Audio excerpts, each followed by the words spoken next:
Bonjour à tous et à toutes, j'espère que vous allez bien.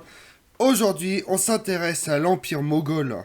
Au XVIe siècle, c'est l'âge d'or des sultans ottomans. Leur progression semble irrésistible. Au même moment, un autre empire encore plus riche et raffiné émerge de l'autre extrémité du monde, en Inde. Partons ensemble sur les traces de l'Empire moghol.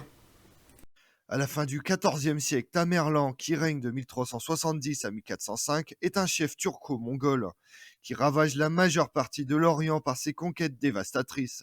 Reprenant le flambeau de Gengis Khan, le conquérant passe plusieurs décennies à affronter ses ennemis en Asie centrale, en Iran, en Mésopotamie, au Levant, en Anatolie, où il bat les Ottomans à Ankara en 1402, et en Inde du Nord. Il fonde la dynastie des Timourides. Son empire, fragile et mal administré, ne survit pas au règne de son fils qui meurt en 1447. Plusieurs fédérations tribales turques se disputent alors le pouvoir à la suite des Timourides.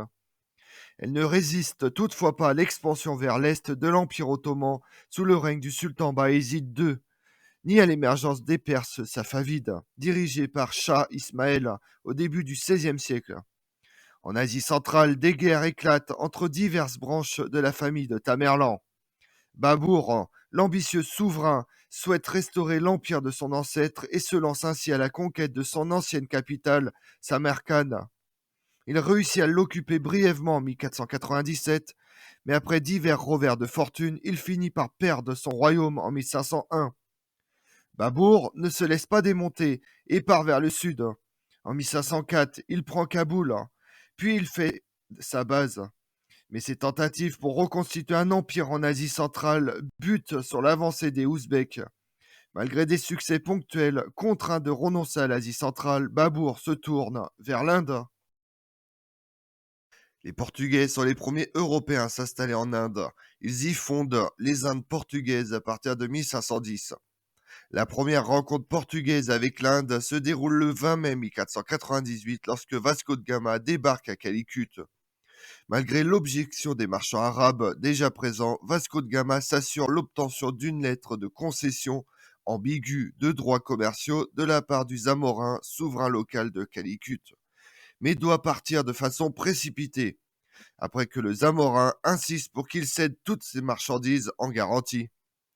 Vasco de Gama conserve ses marchandises, mais quitte le territoire en laissant derrière lui quelques Portugais ayant pour ordre d'établir un comptoir commercial. En 1510, l'amiral portugais Afonso de Albuquerque a vaincu les sultans et a conquis Goa. Les provinces du Sud, également connues sous le nom Goa, étaient le quartier général de l'Inde portugaise et siège du vice-roi qui gouverne les possessions portugaises d'Asie. En 1578, Antonio Cabral est ambassadeur des Portugais auprès d'Akbar. Les jésuites de Goa sont invités par Akbar et le visitent en 1580. En 1597, Philippe II, roi d'Espagne, se nomme roi de Ceylan. 3 ans plus tard, en 1600, Élisabeth Ier, reine d'Angleterre, accorde une charte à la Compagnie anglaise des Indes orientales, geste suivi par les Néerlandais qui fondent également la Compagnie néerlandaise des Indes orientales en 1602. L'année suivante, John Mindel, le représentant de la Compagnie anglaise des Indes orientales, arrive à Agra, mais n'obtient pas de concession avant 1608. Peu savent que le plus brillant empire du XVIIe siècle fut indien, qu'au moment où l'Europe s'enfonçait dans la guerre de 30 ans, les Moghols bâtissent de fabuleux monuments après avoir conquis en quelques décennies tout le sous-continent indien. Témoin de cette période, le Taj Mahal, plus beau monument célébrant un amour humain et vestige éclatant du mariage entre les civilisations indiennes et musulmanes. L'aventure des Moghols commence avec Babour, littéralement le tigre, lointain descendant du Mongol Gengis Khan et du Turc Tamerlan. En 1526, à la tête d'une armée de 12 000 guerriers venus des steppes d'Asie centrale, ce chef musulman déferle sur Kaboul, puis descend vers le nord de l'Inde, alors aux mains des Afghans. Le choc a lieu à Pinipat. Face aux 100 000 cavaliers et 1000 éléphants alignés par l'ennemi, Babour l'emporte grâce à l'artillerie, qui pour la première fois en Inde joue un rôle décisif. La voie est ouverte pour s'emparer du sultanat de Delhi, puis d'Angra et de toute la vallée du Gange. et d'un fabuleux butin. Le fils de Babour s'approprie quant à lui le fameux diamant Koh-i-Noor, montagne de lumière, en poursuivant l'entreprise de conquête de son père. Ensuite viendront Akbar et ses successeurs, qui feront de l'Inde du XVIIe siècle un immense empire. Après avoir démantelé le sultanat de Delhi, Babour doit faire face à la puissance Rajput, qu'il soumet au cours de l'année 1527. En mai 1529, presque tous les chefs afghans se rallient à la cause de Babour, qui signe ensuite un traité de paix avec le roi du Bengale, ce qui lui permet d'établir sa suzeraineté sur les provinces de Bihar.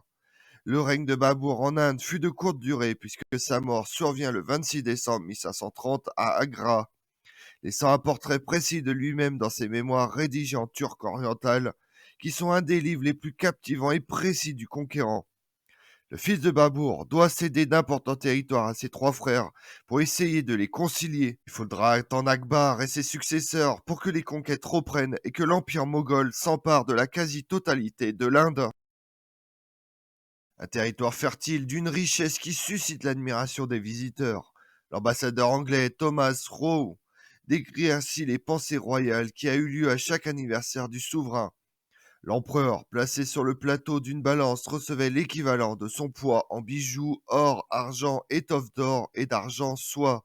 Il était si riche en bijoux que je dois avouer que je n'ai jamais vu de richesse si inestimable. Couvrant plus de 3 millions de kilomètres carrés, s'étendant de l'actuel Afghanistan au sud du Décan, l'empire moghol compte 100 millions d'habitants, largement plus que ses deux grands rivaux, les empires perses safavides et ottomans. Il en tire des rentrées d'argent considérables par le biais des impôts frappant la masse paysanne hindoue qui a dû accepter la domination de l'élite.